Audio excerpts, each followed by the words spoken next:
UFC Fight Night, Kansas City. Machado Garry versus Carlos Prates just ended. And this is going to be my full card post-fight. We're going to discuss every single fight on the card. Main event, Machado Garry absolutely smoking Carlos Prates. Co-main event, Anthony Smith pulling off his special move in his retirement fight. It was beautiful to watch. Featured fight on the card, Giga Chikadze versus David Onama. We had a cardio clinic in Michel Pereira versus Abus Magomedov. We're going to get to it all. We're going to get to it all in this video. If you enjoy these post fights, do me a favor, like the video, subscribe to the channel. If you're interested in a full main event breakdown for like 20 minutes, I will link that down in the description. I've already done that, but we'll talk about the main event in this video as well. Starting off with the first fight of the night, the people's main event, we have Chelsea Chandler versus Jocelyn Edwards. What a hell of a way to start off the card. I'm going to be honest, I really enjoyed this card. I really enjoyed this fight night card. You know, when the UFC actually decides to leave the apex, it seems like we get decent cards on paper and in reality. First fight of the night, Jocelyn Edwards slumps out Chelsea Chandler. There's nowhere to run. There's nowhere to hide. Jocelyn Edwards took her down early, let her up, smoked her with the left hand, hurt her badly, chased her down, just brutalized her. Hurt her with the left hand, really didn't even chase her down because she was up against the fence already, so she couldn't sprint off into the distance straight forward to it. Melted her with a couple other shots, put her down, ground and pound finish. Is it weird, or are we all of a sudden starting to see women's MMA KOs? I feel like it's been a trend recently, more. I don't know if that's true or not. It sure does feel like it. So Jocelyn Edwards puts out Chelsea Chandler in the first round. I was really hoping Edwards was going to give her a little bit of space so we could see the run straight into the cage maneuver that she pulls off, but we don't get to see that. She finishes her in the first round. Great win from Jocelyn Edwards. Next fight on the card, we have Timmy Cuamba versus Roberto Romero. One of the few fights I got wrong on this card. Timmy Cuamba, second round TKO. I'm actually pissed about this fight. And Cuamba should be too, even though I'm pretty sure he's hyped. So first round was very competitive. There was an occasional attempts for takedowns by Romero. Wasn't really able to get it. Cuamba landed a couple good shots, and he had one really good right hand. But this first round was really Romero landing good body kicks and more pressure, and I thought Romero won the first round. Cuamba landed that one big right hand, did have him bloodied a bit. It was a close competitive round, but I had Romero winning the first round. Second round, Cuamba got an early takedown, but Romero scrambled right back up. A little bit more striking. Then Romero went to the clinch, then got a takedown of his own, but right back up. Then there was a right hand from Cuamba. Then Romero still pressing forward. Then he eats a head kick, then a standing elbow, and then a picture-perfect flying knee from Timmy Cuamba. Puts Romero down, but he's clearly still with it.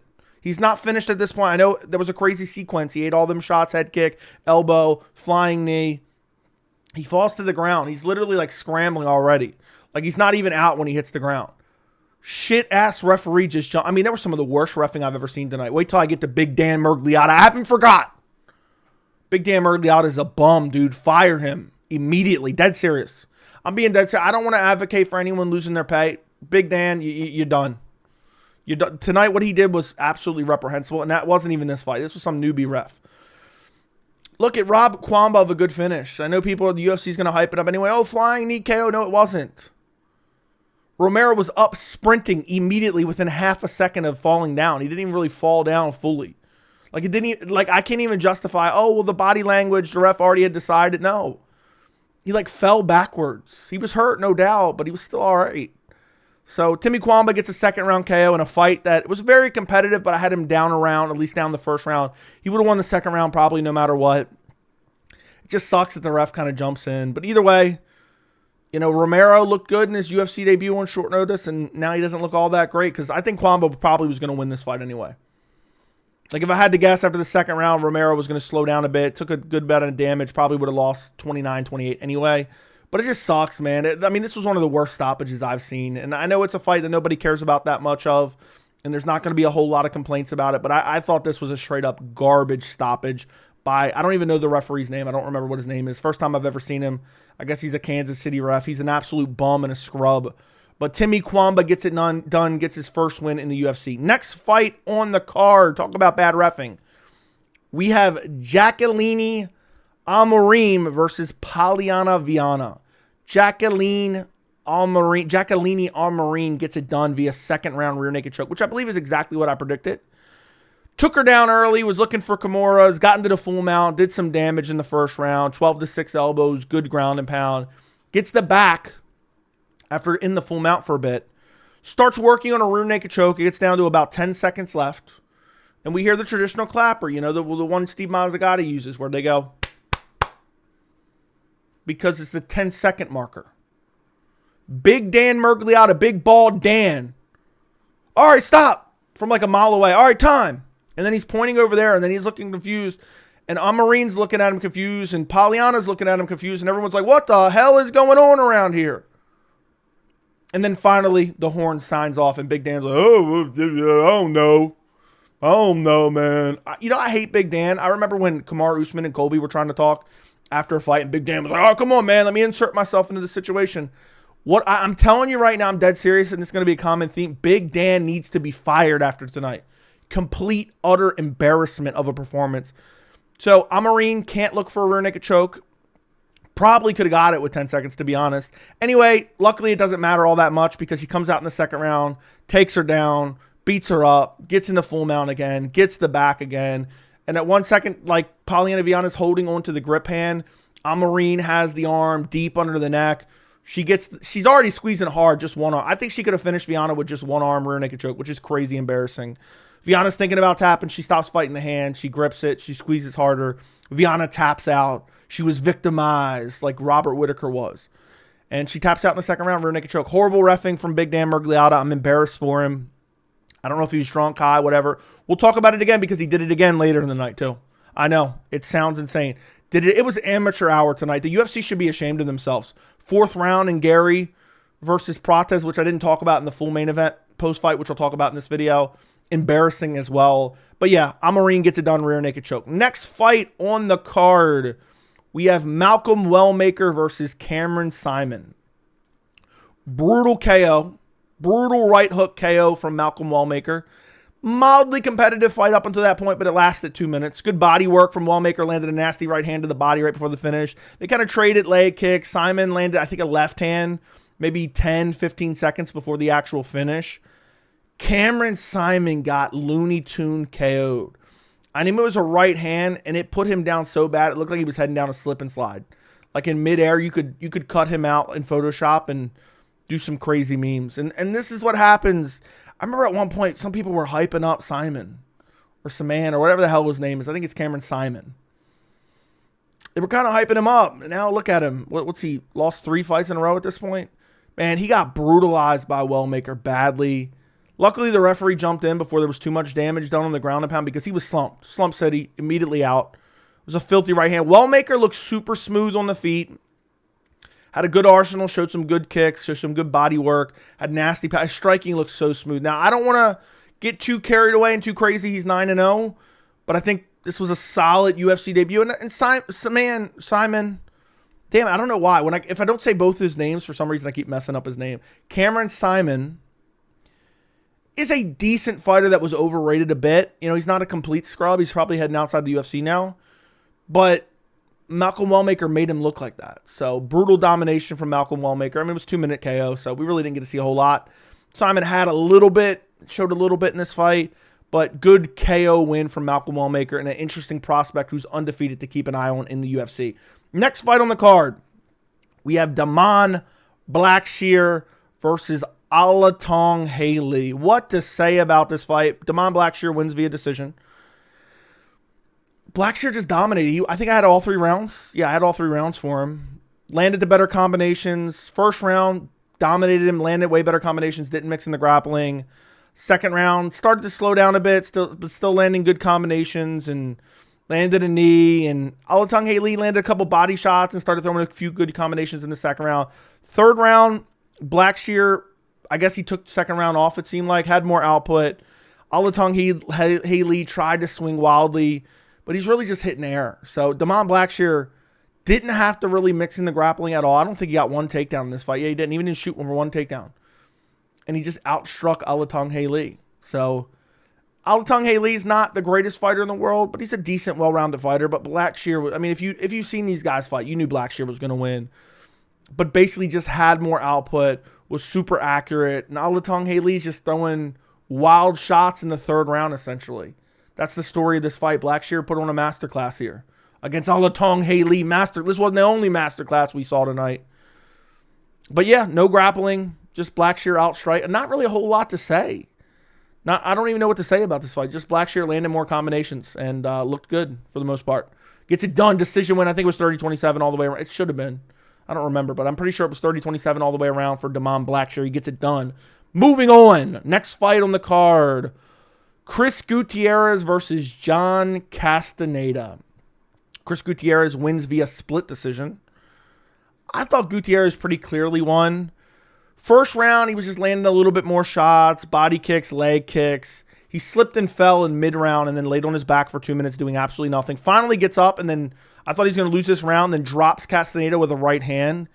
And then instead of trying to follow up with ground and pound, or instead of trying to let him up and beat him up on the feet and finish him, because he has about 35 seconds left, he decides just to grab John Castañeda's ankles and just not throw any ground and pound at all.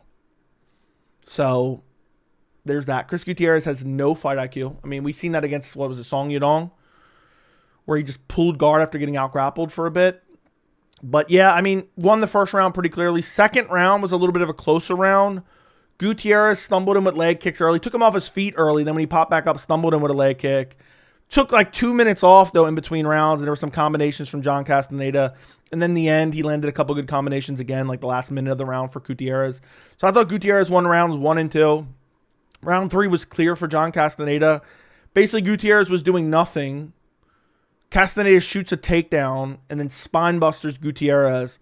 And then Gutierrez lays on his back the entirety of the round. I think he might have got up last second because Castañeda was getting aggressive, but I don't even remember. Yeah, I think it was a guillotine attempt from Castañeda. Am I remembering this right? I'm trying to remember. Or did Gutierrez went for like a failed guillotine attempt that was never even close, I think. But either way, got dominated in the third round. Cleared 29-28 win for Gutierrez, I thought, but it ended up being a split decision. So I guess I would assume the judge that scored it for Castañeda had 2 and 3 because 2 was kind of close. And then 3 was clearly Castañeda.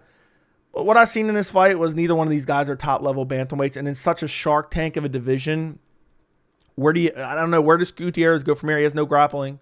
His takedown defense is dog shit. He can't get up off his back to save his life, even though he did once in the fight.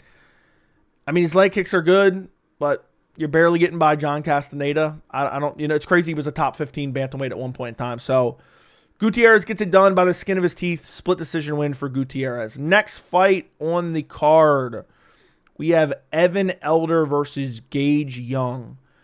I don't know why. I'm having a hard time even remembering this fight. I think I scored all 3 rounds for Evan Elder. Essentially, Evan Elder was landing like a body kick and then a right hand. I think got eye poked in the first round. Elder clearly won the first round. Body kicks. Young, basically this entire fight, I have a couple notes here from this fight. Basically the entire fight, from what I remember, Young was just pressing forward, but really not taking advantage of the opportunities. He wasn't landing good shots. Elder was looking like he was getting tired, which is crazy because Young took it on short notice. But I still had Evan Elder winning every single round. It was like he was landing good body kicks and then a right hand right behind it. And just every single round, he landed the better shots. He was slowing down. I think Young had landed a knee like in the last minute or so. But it's just Young took it on short notice just for the opportunity to be in the UFC. Throwaway fight. Evan Elder gets it done. I don't think there was much grappling at all. I think Elder shot a couple takedowns, but got stuffed pretty easily. If there was any takedowns, which I don't even remember, I don't know. For some reason, this NPC fight is just erased from my memory right now. All I can remember is the body kick in the right hand. But either way, I thought Evan Elder clearly won this fight. Gage Young, short notice, stepped in, assumed that Evan Elder would win this fight. And yeah, he gets it done. So he pulls it off. And I think he got a unanimous decision win. Yeah, as you can see right here, over Gage Young. Let me see. Did he? Yeah, he didn't shoot any takedowns. Apparently, Young shot 1 takedown. I don't even remember that. So yeah, Evan Elder gets it done, unanimous decision. Next fight on the card, the featured prelim, if I'm not mistaken. We have Matt Schnell versus Jimmy the Brick Flick. I'm so infuriated about this fight, and I know no one's going to care. First round, Flick got an early takedown. Schnell scrambled back up, then immediately got taken down again. Jimmy Flick looking for subs. Schnell not able to get up. No real ground and pound from Jimmy Flick. Clearly wins the first round. Second round, gets another takedown early. He's dominating and controlling him. But then Matt Schnell just proceeds to cheat nonstop. Toes in the fence nonstop to call scrambles. Toes in the fence, toes in the fence, toes in the fence. Jimmy Flick looks like he's ready to quit. At one point, he looks completely gassed for some reason. I don't get it. Schnell's pulling guillotine. Jimmy Flick pulls like a guillotine after he gets back on top. They look kind of close, but neither one of them really gets. I think Jimmy Flick scrambled back up on top twice, looked for a guillotine, fell to his back. Matt Schnell does some good damage because Flick is just looking completely exhausted. Schnell lands some decent ground and pound. And then late, Schnell looks for a guillotine. Looks like the tightest of the bunch. And you guessed it. Guess who was the referee? Can you guys guess who was the referee? Oh, it was Big Dan Miragliotta. And he heard the little clapper again. He heard. He said, stop, time. Stop, time. And so Schnell kind of let up a little bit, but they kind of didn't stop. And then Big Dan was drunk or something. I don't know what the fuck was going on with Big Dan Miragliotta. I truly don't get it. Why is he stopping it on the clapper? You don't know the difference between a clapper and a horn, you bald ass? Makes no sense. Anyway, made no difference. Jimmy Flick's completely exhausted. I thought second round clearly went to Schnell, but I thought maybe you could give it to Flick, but it was pretty clearly Schnell. Round 3, they were both gassed, both looking for guillotines. Jimmy Flick ends up on bottom. At one point, he ended up giving up his back, and Schnell looked like he was going to get a rear naked, and it was deep, and then Big Dan looked like he was going to step in for no reason. Flick's fighting out of it and survives and ends up losing the third round as well. So Matt Schnell gets it done. Cheater. Had he not cheated in this fight, I don't think he would have won. I mean, it was nonstop. It was fence grabs with the toes. It was legitimately fence grabs with his hand as well at one point, and scrambles. Like these weren't just your run-of-the-mill toes in the fence. I mean, these were egregious, both toes in the fence, using them for leverage in scrambles. At one point, there was a weird scramble. He's grabbing the fence with his hand and just, I mean, he looked like Michael Chandler out there cheating up a storm, waiting for one dude to show up and give him attention.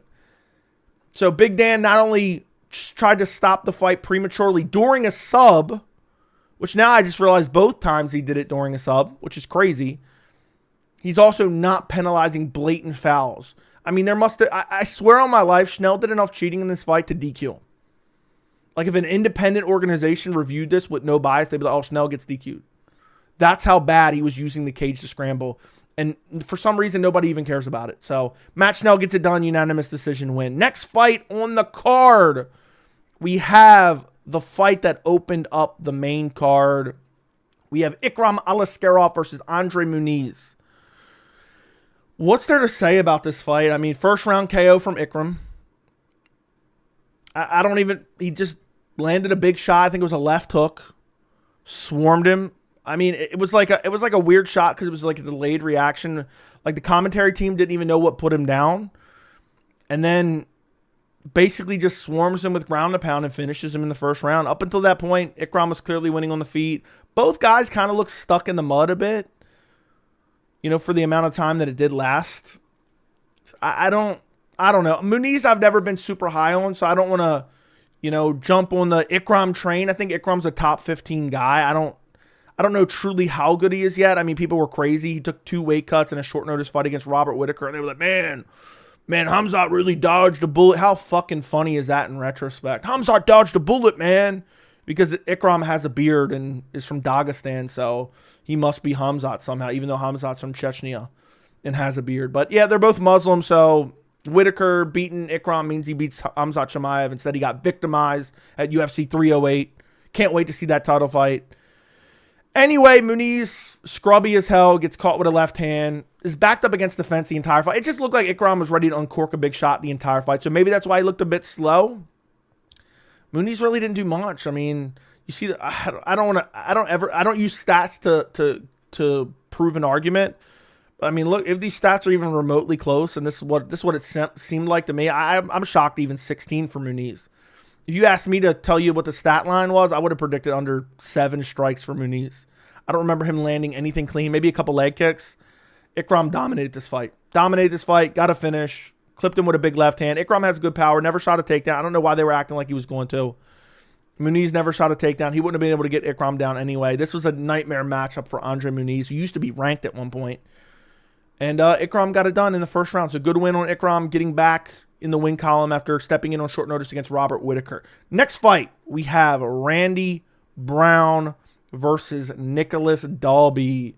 Crazy, wild exchange. Oh my, the finish was insanity.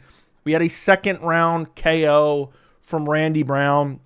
First round, Randy Brown tagged Nicolas Dalby, walked him down, tagged him, broke his nose. His nose was completely crooked. It looked like JDM's nose, Sean Brady's nose. And then Randy Brown gets dropped late. Dalby doesn't really follow up with much damage. He tries to, but not really. I still scored it for Randy Brown. I know Randy Brown got dropped. It was like one shot, one punch that dropped him. Dalby got his face rearranged by Randy Brown. So I still gave first round 10-9 for Randy Brown, but I could understand if you want to score for Dalby. Second round, Randy Brown landed a knee, then a right hand. He knew he had Dalby hurt. Dalby said, you know what, I'm going to go out on my shield. He starts swinging wildly. Randy Brown is seeing everything coming. He's getting clipped up a little bit, but he's really seeing everything coming. And then a right hook lands and puts Dalby face down, ass up, just waiting, inviting on some back shots dead. I mean, it was horrific to see. Luckily, the referee jumps in. It kind of was eerily similar to Justin Gaethje getting KO'd by Max Holloway. I forgot who said that online. They talked about it on the broadcast. But, man, Randy Brown really smoked him bad. I swear, I think Dalby's on PEDs. I don't usually say that. I swear he's on EPO. 40-some years old. All of a sudden, absolutely insane cardio. But Randy Brown gets it done. Randy Brown, I think he's kind of an underrated guy at 170. I don't think he gets enough credit. I think he said he wants a ranked fight after this. I would love to see him get a ranked fight. I think he beats Kevin Holland. I'd pick him to beat Kevin Holland, Mr. Dana White privilege himself. But Dalby's showed to be a tough test. I mean, had a really close fight with Renat. Exposed one of the Bonfin brothers. I think Gabriel Bonfin. And, you know, you never know in this fight. This could be a trap fight for Randy Brown. Randy Brown goes out there. He gets dropped. He survives. He comes back in the second round and brutally finishes Nicolas Dalby in the doggy-style backshots dead position. Good win for Randy Brown in the welterweight division. Moving up on the card, we have Michel Pereira versus Abus Magomedov.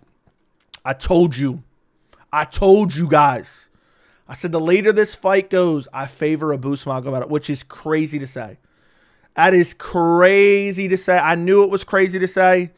But I said, look, the longer this fight goes, the more I favor Abus. Imagine uttering those words and not being trolling. And I said that in the lead up to this fight.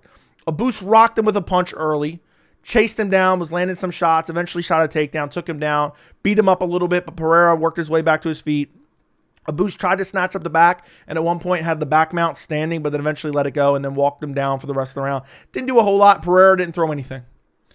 Second round, Abus just teeping him, landing good shots. Pereira would occasionally throw a kick, like to the body. Abus was getting tired. Michel Pereira is completely exhausted, which I really don't understand how because he's throwing no shots at all. Then the third round, they're both completely gassed. Abus a little bit fresher. Abus landed some decent shots, rocked him like once with a right hand, and Pereira proceeded to do nothing. So he had this crazy, I don't think it was shown on the broadcast, but I've seen it online. I don't know how other people from other countries, I guess, watched it because they didn't get the commercials. Pereira did this whole choreographed walkout where he was dancing and doing all this bullshit, all to come out and throw no shot. Somebody tell me right now, I never want to hear anyone mention stats again. Pereira, 74 shots landed, total strikes. Yeah, fucking right. I'm being dead serious. I don't remember a single shot landed from Pereira. I don't know how they're giving him 74 shots. What is going on? This was one of the bummiest performances I've seen in my entire life. I'm telling you right now, if I would have picked Michel Pereira over Fluffy Hernandez, I would literally close my YouTube channel right now. Pereira threw nothing the entire fight and was somehow completely gassed out. I guess from the dancing, man. I mean, this guy was overrated because he had a couple good finishes in the first round. He showed against Fluffy. He gassed out in 10 seconds. I mean, this guy has a horrible gas tank. Horrible gas tank. So Abus Magomedov beats a ranked Michel Pereira, get him out of the UFC, cut him from the UFC. Abus looked okay. I don't think he looked great. His cardio is still dog shit himself. But obviously it's better than Michel Pereira, which we all knew going into this fight. But get Michel Pereira out of the UFC. He's given a ranking to Abus.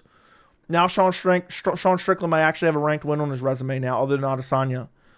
Probably that's the only one now that I think about it. Yeah, Abus gets it done, man. Almost finished him in the first round. And we wouldn't have had to watch that second and third. It was a horrible fight. It's probably the worst fight on the entire card. Abus gets it done via unanimous decision. Another perfect pick by me. Next fight on the card, Giga Chikadze versus David Onama.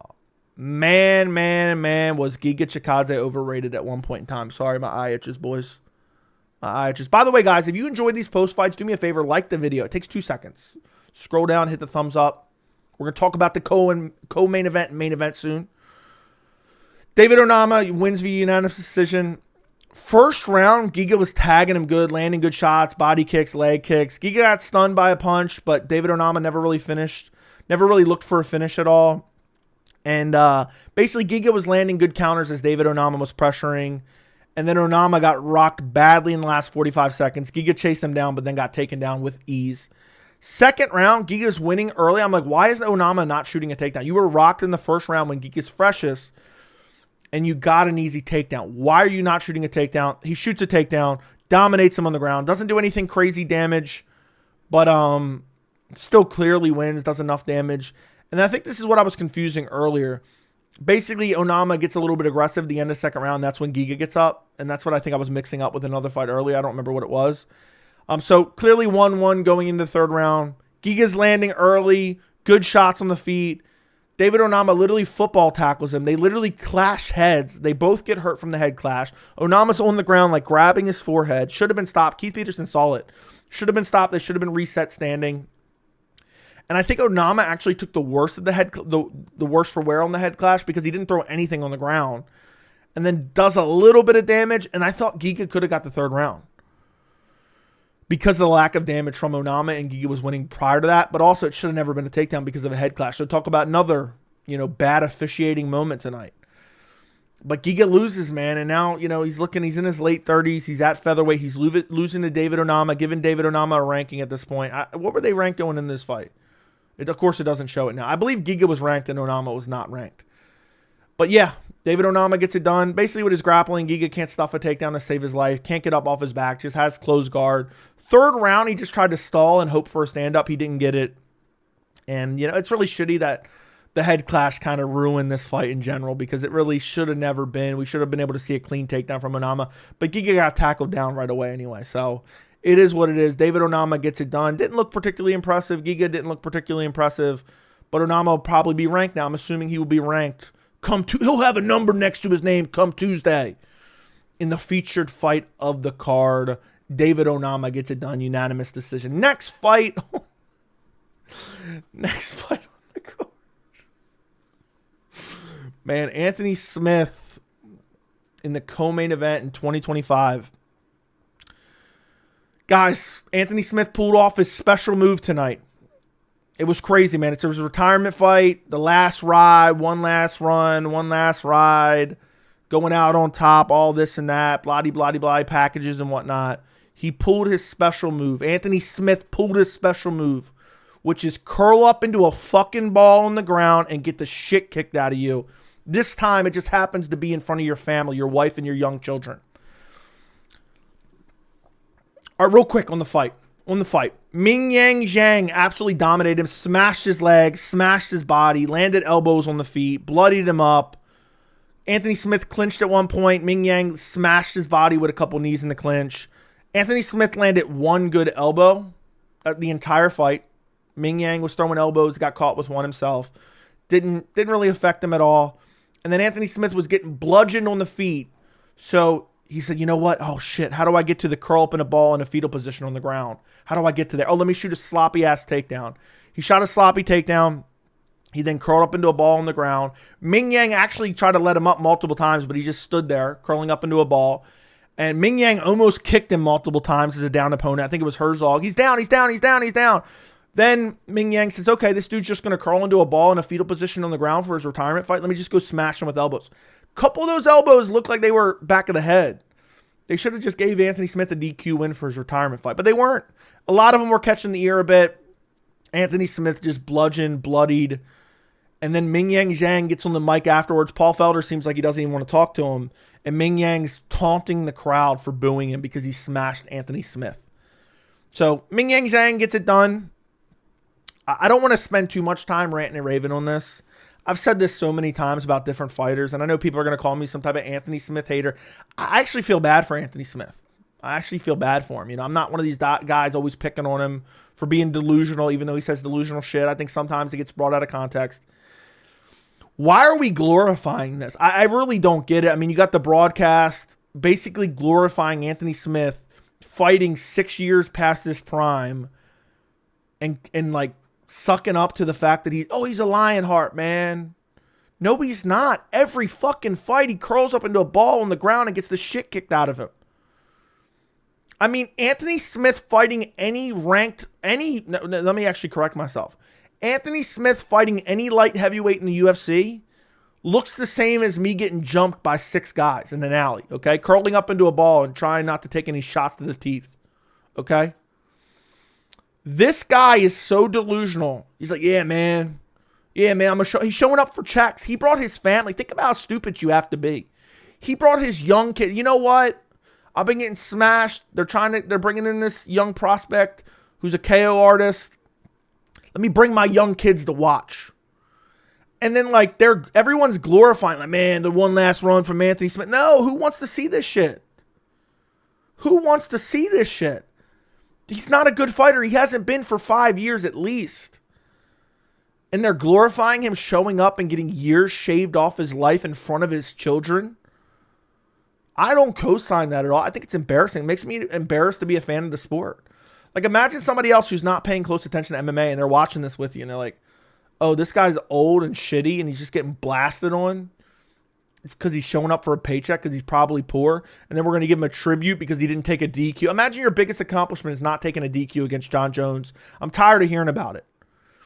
I think everyone who glorified Anthony Smith having this one last fight, he should have retired. And I'll tell you this right now, this won't be the last time you see Anthony fetal position Smith. He'll fight again. It'll probably be BKFC in 6 months. I promise you, I'd be shocked. I'd be shocked if this was Anthony Smith's last fight. I promise you it's not going to be. Last UFC fight, maybe. They gave him a nice little promotional piece at the end. Oh, man, he didn't take the DQ. But it's just sad, man. All the highlights are from 5 years ago. He's bringing his family to watch him get pulverized. It's embarrassing. And people are co-signing it and encouraging him. He needs somebody, you know, I hate to compliment Rogan. I don't like Joe Rogan at all. If you guys watch the channel, you know he's a complete casual at this point. Somebody needs to talk to Anthony Smith. Somebody that actually cared about him needed to talk to him like Rogan talked to Shab years ago. That's what needed to happen here. Dude's going out there shaving years off his life in front of his young children for paychecks. And he doesn't even try to fight. I don't ever want to hear anyone call him Lionheart again. This shit's embarrassing. And I know people, again, going to call me a hater. Anthony Smith, feel good story. They could have said the storybook ending? For who? How is this a storybook ending? Imagine a storybook ending is the last 10 fights of your career, you curl up into a ball and quit. And quit. Because that's what he does. And no amount of, oh, I feel sorry for him because he's retiring and he just doesn't have it anymore. I do feel bad for him. I feel for him. This is the only thing he's ever done. Wouldn't shock me if he signs with Power Slap. But just because I feel bad for him doesn't mean I'm going to lie to you guys who are watching this video and say, man, we really put up a valiant effort. Senko was trying to like rewrite the narrative afterwards. Like, man, Anthony Smith, he's going to go out covered in blood. No, his brain was getting rattled repeatedly for no reason other than collect the check. He didn't even look like he trained for this fight. He had the same physique as me if I was light heavyweight. All right. I mean, it's just, he looked pudgy, and he's like 6'4", I think. So he's a little bit taller than me. He's a little bit taller. He looked pudgy as hell. I mean, it's just crazy, man. It's just crazy. It's embarrassing that people are glorifying it, whether it's Ariel, whether it's the UFC, whether it's Sanko, whether it's the commentary team. They did it to sell tickets, and for whatever reason, the fans eat up every word. They say, man, hell yeah, man, I can't wait for this last ride. You got absolutely demolished and embarrassed himself in front of his family. And no amount of feeling sorry for him is going to change that fact. He embarrassed himself in front of his family, okay? Mingyang Zhang beat the dog shit out of him as he curled up into a ball, waiting for the ref to pull him off of him. Crazy. So, next fight on the card. Let's move on. I'm scrolling down. I'm so fired up. Main event. I already did a full breakdown of this for like 20 minutes. So if you guys care to check that out, I'll link it down in the description. But we have Machado Garry versus Carlos Prates. Complete masterclass by Machado Garry.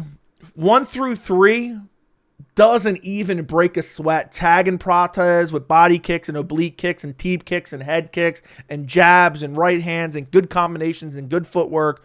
Prates doesn't do shit for the whole first 3 rounds. Late first round takes him down a little bit, or Prates maybe falls down off a kick or something. And then Garry lands a couple good ground and pound shots to end the round. Third round, chewed him up with good combinations, landed an uppercut that rocked him, then kind of looked for the finish. Got a takedown, took his back for a little bit, but Prates got up. Throughout the entire fight, Machado Garry was mixing in takedowns. Most of them were like half-hearted just to try to, remind Prates the takedown threat was there. It wasn't really trying for him like wholeheartedly, but he did get a couple. He mixed a few in. Fourth round, Garry's touching him up, chewing him up, oblique kick. Same story as the first 3. And then there's a knee from Prates that he misses, then lands a left hand that bloodies up Garry a little bit. Lands like another 1 or 2 left hands and maybe a jab towards the end of the 4th round. That bloodies up Garry a little bit, but Garry clearly still won the 4th round. Then you have the 5th round. 5th round, Gary's clearly winning. Winning the 5th round. Last minute and 30 seconds, he shoots a takedown because the pressure of Prates was getting to be a little bit much, so he's shooting a takedown. He ends up kind of getting him down, but Prates kind of scrambles, reverses it, ends up on top. Lands like 2 hammer fists. Garry scrambles to the fence, gets back up. There's a couple shots against the fence that don't land at all. I rewatched it, didn't really land. The ground and pound hammer fist, like 2 or 3 of them landed. Garry shoots another takedown, ends up down the ground again. Prates starts looking for some elbows that don't really land there, a little bit grazing. And in live, when you're watching it, it seemed like it was close to being a finish. It really wasn't close at all. I was terrified because Big Dan Murgliata was in there tonight. I'm pretty sure he's on crack or crystal meth. And Gary's able to survive, able to get back up. And honestly, after rewatching the 5th round, I think you can give it the 5th round to Machado Garry. I know it sounds crazy. I would, maybe lean towards Prates. I really think Garry took that 5th round. But I don't think it's crazy to give Prates the 5th round. 1 through 4, clear Machado Garry win. Clear outclassing of Carlos Prates. These dudes, these incels, made up narratives about Machado Garry's personal life, along with his marriage, basically, and his wife and his kid, and just weird fairy tales fantasizing about his personal life. They use those fake narratives to hate Garry, and then they use that hate to then pick against Garry. So many people, man, Prates is going to smoke Garry. Prates, there's levels to this game. Prates didn't even look like he belonged in there. He didn't fight at all, and then people are like, man, Gary's not dangerous. Garry doesn't have any finishing ability. Why do you think Prates didn't fight for the first 4 rounds, 4.5 rounds, first 23 minutes? Why do you think he didn't fight? Because Garry was busting him up. Obliques, head kicks, beating him up with combinations. Prates was shelling up. I think it was in the 3rd round. He was clinching up because he's getting tagged so much. He was bloody. It's because Garry has some sting on them shots. Garry has a crazy high fight IQ. So Garry goes out there on 21 days notice, really 3 weeks notice. I think it was a little bit more than 21 days. On 3 weeks notice, he goes out there and puts on a masterclass, bare minimum 4-1 against Carlos Prates. I promise you this, had Garry had a full camp, it would have been a clean 5-0, 50-45. But the haters, the naysayers, no matter what you say, they're going to be like, man, Garry lost that last minute and a half of the fight. Oh my God, he's so bad. This dude steps up anybody, anywhere, anytime. The most dangerous guys who are ranked behind him. MVP, now Carlos Prates. Prates and Shavkat on short notice. Give this man his respect. He is the elite of the elite. Prates can have a participation trophy because he had Garry with bad optics the last minute and a half where Garry was kind of crawling around a little bit. Oh no, let's give Prates a participation trophy. Shout out to Prates for surviving a 5-round fight with a 21-day notice Machado Garry. And by the way, I didn't really address this in my in my main event recap video. 4th round, there was like 6 seconds left on the clock, and they sound the horn. What is this, amateur hour? How is this a professional sport when you have people this incompetent? Sounding the horn with 6 seconds left. There's been KOs at the end of rounds. They're sounding the horn in the 4th round.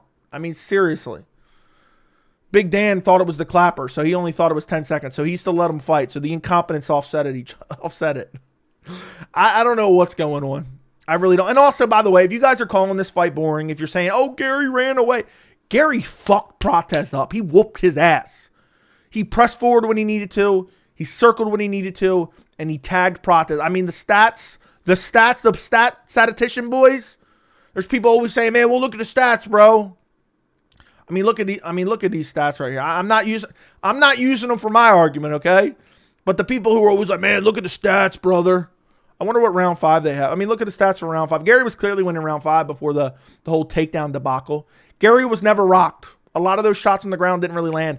In the moment live, I was like, oh shit. The tension was crazy. Big Dan's the ref. I'm just like, oh, he's bound to mess up. Garry was never close to being stopped. Garry was never hurt. Garry could have lost the 5th round, but at the end of the day, I think he exposed Carlos Prates, man. There's levels to this game. Garry's way better. Garry's an elite guy. Garry's one fight away from a title shot. You have to reward this type of behavior. Anybody, anywhere, anytime. There's a reason Colby Covington shit his britches like they were going out of style and ran from Ian Machado Garry because he knew he would get his ass whooped. Garry showed a well-rounded skill set, elite level striking, good power, good grappling, good clinch work, and on 3 weeks' notice coming in with 5-round cardio. I know it started to fail him a little bit towards the end there, but still very, very impressive. Great win from Ian Machado Garry. Proud to be the Ian Machado Garry fan club president. Okay, I'll break out my shillelagh. Where's my hornswoggle? Okay, Garry gets it done. What a card. UFC Kansas City. Go check out the main event. I did a full main event recap video. I don't know why I'm stuttering over my words. It is pretty late. It's 4 o'clock in the morning right now. After almost 4:30 actually. But yeah, Garry gets it done. Anthony Smith curls into a ball in front of his family. What's new? Enjoyed the card overall. Did good on picks. I think I only got 3 picks wrong, so I'm happy with that. What picks did I get wrong? I got Giga Chikadze wrong. What else I get wrong? I got Jimmy Flick wrong. And I got Robert Romero wrong. So if you're keeping track at home, okay? Like the video, subscribe to the channel, turn on notifications. Thank you so much for watching, and I'll see you in the next video.